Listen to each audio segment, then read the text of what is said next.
No FMG Educativa, a estação do conhecimento. Falando de livros.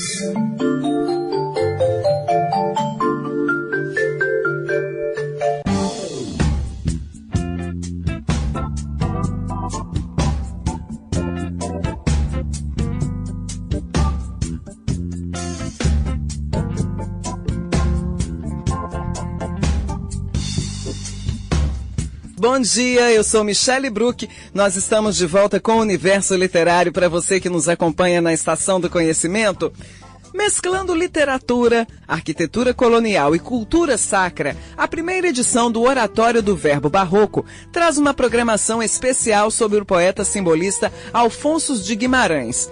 Em sua obra, o escritor utiliza uma estrutura clássica para falar de temas profundamente religiosos e sensíveis, como o sentido da arte, do amor, da morte, da solidão e da inadaptação ao mundo. Seu principal livro, Centenário das Dores de Nossa Senhora, publicado pela primeira vez em 1899, invoca a figura da Ave Maria, levando a ela suas preces. O Seminário Alfonso de Guimarães e a Devoção Mariana, que integra a programação do Oratório do Verbo Barroco, reúne especialistas nos trabalhos do poeta para discutir sua vida e obra. O evento traz poemas e palestras sobre a relação dos escritos do autor com a igreja, com o barroco e a sua presença na cidade mineira de Conceição do Mato Dentro. Para sabermos mais sobre a obra de Alfonso de Guimarães, bem como a realização do Oratório do Verbo Barroco, vamos conversar agora com o neto do poeta Afonso Henriques Neto, que é professor, doutor em comunicação e poeta, e ministrará uma palestra sobre a trajetória de seu avô na cidade de Conceição do Mato Dentro. Bom dia, Afonso, tudo jóia? Bom dia, tudo bem. Muito obrigada pela sua participação, prazer enorme falar com você no Universo Literário, viu? Tá ótimo. Maravilha. Afonso, há alguma unidade nas produções literárias de Afonso de Guimarães? Qual seria a característica central de suas obras? Olha, existe, vamos dizer assim, em primeiro lugar, essa religiosidade, né, católica, né, que está muito presente na obra dele, e que o Centenário das Dores de Nossa Senhora, né, que é o primeiro livro que ele edita, não foi o primeiro livro que ele escreveu, o primeiro foi Kyriale, mas Centenário traz essa força, né, vamos dizer assim, mística, né, de Alfonso. Então, essa parte, vamos dizer assim, esse universo religioso está muito presente em toda a obra dele. Mas, vamos dizer que os dois temas principais mesmo da obra são o amor e a morte, né? O casamento dessa dicotomia que, enfim, talvez seja os dois focos, talvez sejam os dois focos mais fortes do ser humano, né? O amor e a morte. Então ele reflete sobre esses temas em toda a sua obra, inclusive no principal livro dele, a meu ver, que se chama Pastoral aos Crentes do Amor e da Morte. Entendi, maravilha. Afonso, o que significa dizer que Afonso de Guimarães é o maior poeta espiritualista cristão em língua portuguesa? Olha, porque, na verdade, é o seguinte, existe, vamos dizer assim, há muitos poetas espiritualistas, como você disse, na língua portuguesa, né? Mas talvez, essa coisa de dizer o maior é sempre muito problemático, né? Mas ele estaria tranquilamente entre os 3, 5 maiores da língua portuguesa nesse campo, não, sem dúvida nenhuma, né? Principalmente por conta desse livro Centenário das Dores de Nossa Senhora, que Manuel Bandeira considerava um dos livros mais originais da poesia brasileira, né? E que é de uma qualidade formal, né, literária, extraordinária. É um livro dividido em 7 partes, são as 7 dores de Nossa Senhora, né? E em cada dor ele escreve 7 sonetos dedicados a cada dor. Ao todo, então, são 49 sonetos, né, com uma introdução, né, chamado Antífona, e uma conclusão, um poema que fecha o poema, né? Enfim, é um livro muito comunidade extraordinária, sonetos belíssimos. Então, os críticos têm falado sempre desse livro da seguinte forma. Por exemplo, uma Henriqueta Lisboa vai dizer que o espírito justamente religioso de Alfonso se mostra de uma maneira fantástica nesse livro e tal. Já Murilo Mendes vai dizer que esse sentimento religioso, na verdade, é um pano de fundo. O que está na frente é a qualidade literária dos poemas, né? Olhando muito mais a questão formal. Eu prefiro fundir as duas coisas, né? Há o espírito, sim, místico, né, que perpassa toda a obra, e há também, evidentemente, essa qualidade extraordinária formal, porque se não houvesse essa qualidade, nós não estaremos falando sobre Afonso de Guimarães, né, que, na verdade, é um dos poetas mais, vamos dizer assim, perfeitos da língua portuguesa. Maravilha. Afonso, como é que essa característica aparece na obra dele? Essa característica da espiritualidade, da religiosidade? Olha, aparece através dos poemas enfim, que a gente teria que ler, né? Por exemplo, vamos citar só o início de um dos belos sonetos do Centenário, né? Que ele fala das mãos de Nossa Senhora. Ele diz: mãos que os lírios invejam, mãos eleitas para aliviar de Cristo os sofrimentos, cujas veias azuis parecem feitas da mesma essência astral dos olhos bentos. Quer dizer, o tom é sempre esse, muito alto, muito lírico, né? E procura penetrar, né, profundamente nesse sentimento mariano, nas dores de Nossa Senhora. Mas ele, ao longo do poema, vai dizer que ele é uma pessoa, ele é um ser humano frágil e que ele sabe, ele tem consciência de que ele está apenas arranhando o problema, que ele não consegue, de fato, mergulhar profundamente nesse mistério, que seria o mistério da paixão de Cristo e das dores de Nossa Senhora, né, que corre paralela a essa paixão. Maravilha. Afonso, Centenário das Dores de Nossa Senhora é classificado por muitos estudiosos como a obra magna do Alfonso de Guimarães. Quais são os atributos desse texto para que ele tenha tanto destaque dentro de sua produção?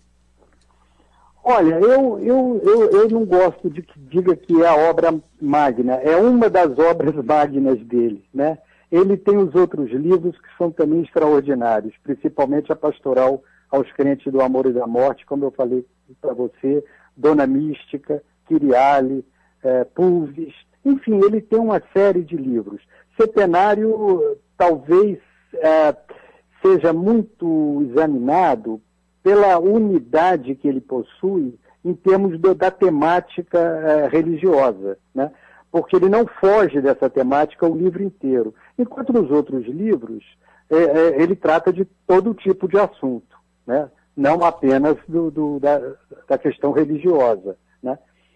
Que está presente, né? sempre estará presente, mas ele vai tratar principalmente de outros temas, principalmente do amor, né? E muitas vezes até de um amor banhado por um certo erotismo, muitas vezes, né? O que até a desconcerta, principalmente nos poemas da juventude dele, o que às vezes desconcerta o estudioso que só vê Alfonso sob o ponto de vista de um poeta espiritualista e místico, né? Mas ele atravessa todos os temas da poesia. Então, o Centenário realmente é uma obra magna, mas as outras também são magnas, eu acho. Né? Com certeza. É uma obra muito linda, né, Afonso? O Centenário é uma beleza. Beleza. Sem dúvida. Afonso, como é que a obra do Alfonso de Guimarães é capaz de unir as cidades de Ouro Preto, Conceição do Mato Dentro e Mariana? Pois é, porque isso é muito interessante, né? Alfonso nasceu em Ouro Preto, né? E se formou em Direito. Começou a fazer o curso de Direito dele em São Paulo. Foi a única vez que ele saiu, vamos dizer assim, do estado de Minas, né, para morar mesmo, quando ele fez o curso dele em São Paulo. E depois, formado em Direito, ele vai conseguir um cargo de juiz substituto em Conceição do Mato Dentro, né, que se chamava Conceição do Cerro na época. E então ele lá em Conceição ele vai conhecer e se casar com a minha avó, a Zenaide, né? E vai ter os 5 primeiros filhos lá em Conceição. Por problemas políticos lá, ele não conseguiu, vamos dizer assim, continuar no cargo de juiz de direito como ele gostaria. Então, na época, ele conseguiu ser nomeado para o cargo em Mariana. E por isso ele se mudou para Mariana, em 1906. Né? Então ele vai morar em Mariana até 1921, quando ele falece. Né? Então, na verdade, as 3 cidades são as 3 cidades da vida dele. Né? Ouro Preto, de nascimento e de juventude, né? E depois Conceição do Mato Dentro, e por fim Mariana, quando ele vai, enfim, viver os últimos anos da vida dele. E ele vai ser depois até conhecido como o solitário de Mariana, né? Dando a impressão de que Mariana seria a grande cidade da vida dele. Mas, na verdade, as 3 cidades são muito importantes, né? Na vida de Alfonso. Entendi. E de que forma a obra dele se insere nesse contexto de produção barroca? Olha, porque, vamos dizer assim, as 3 cidades têm essa característica colonial, barroca, né? São cidades belíssimas do barroco brasileiro, né? O barroco colonial brasileiro. E Alfonso reflete na obra dele muito essa atmosfera, vamos dizer assim, dessas belíssimas 3 cidades, né? Então, a obra dele tem essa carga, vamos dizer assim, lírica, voltada para a beleza das catedrais, o silêncio das catedrais, né? A atmosfera mística que sempre existiu em torno dessas cidades históricas. Então isso está muito presente na obra dele, o que faz com que os estudiosos, né, encontrem muitas ligações, né, entre os versos dele e a própria arquitetura dessas cidades coloniais barrocas brasileiras, né? Maravilha. Neste final de semana, Afonso, o evento Oratório do Verbo Barroco, que aborda a obra do Alfonso, trata das aproximações entre a literatura e a arquitetura barroca. Fala um pouco dessa relação para a gente, por favor. Ela também pode ser percebida na obra de Afonso de Guimarães? Pode. Ele, vamos dizer assim, Alfonso não é um poeta de descrição da realidade direta, né? O simbolismo trabalha sempre num plano, vamos considerar, um pouco mais metafísico, né? O simbolismo traz nele essa ideia. A própria ideia do símbolo é essa, né? É uma transcendência, não é nunca uma imanência, pura e simples, né? Então nós não vamos encontrar em Alfonso uma descrição das cidades coloniais, não, direta, objetiva, né? Nós vamos encontrar atmosferas, sensações, emoções. Obviamente que ele tem poemas extraordinários com títulos muito sugestivos, como A Catedral, né? Que é uma descrição de uma catedral que, evidentemente, tem tudo a ver com as igrejas, né, das cidades que ele morou, aí no interior de Minas, nessas cidades coloniais, né, que nós estamos falando, principalmente Ouro Preto. Mas, na verdade, essa catedral é algo simbólico, é algo que transcende as igrejas dessas cidades, né? Então, é algo que permanece flutuando num outro céu, num outro universo, que é o universo do simbolismo, né? Então, essa conotação simbólica que tem dentro da poesia simbolista, tanto lá fora quanto aqui no Brasil, né, era que o Alfonso perseguia muito essa atmosfera. Então é difícil até você encontrar essa ligação muito estreita, né, em termos imanentes. O Alfonso está falando aqui desta catedral. Não, ele está falando de uma catedral simbólica, né? Mas obviamente que ele colheu essa atmosfera nas cidades em que ele viveu, né? Então os críticos ficam sempre trabalhando, né, nessa, vamos dizer assim, nesse percurso da imanência para a transcendência e vice-versa. Afonso, essa é a primeira edição do evento. Que característica você acredita ter sido a responsável pelo destaque que a obra de seu avô irá receber durante essa primeira edição? A razão do destaque, né? Sim, sim. Olha, não, porque é o seguinte, né, no Brasil nós temos dois grandes poetas simbolistas, né? Que são Cruz de Souza e Alfonso de Guimarães.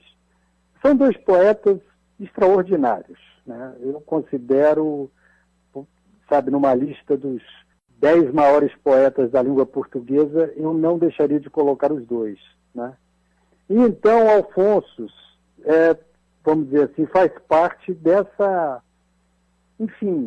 desses grandes nomes mesmo da poesia clássica em língua portuguesa, né? Então é por esse motivo a homenagem a ele, entende? Porque realmente a qualidade da obra e da unidade e da qualidade da obra dele é uma coisa reconhecida por toda a crítica nacional hoje, não é? Praticamente há uma unanimidade em torno disso. Então, eu acho bastante até natural, não é? Que quando se vai fazer um trabalho sobre o barroco, né, da mineiro e tal, o nome de Alfonso fatalmente terá que constar dessas homenagens. Então tá, esse foi nosso bate-papo de hoje. Falando de livros.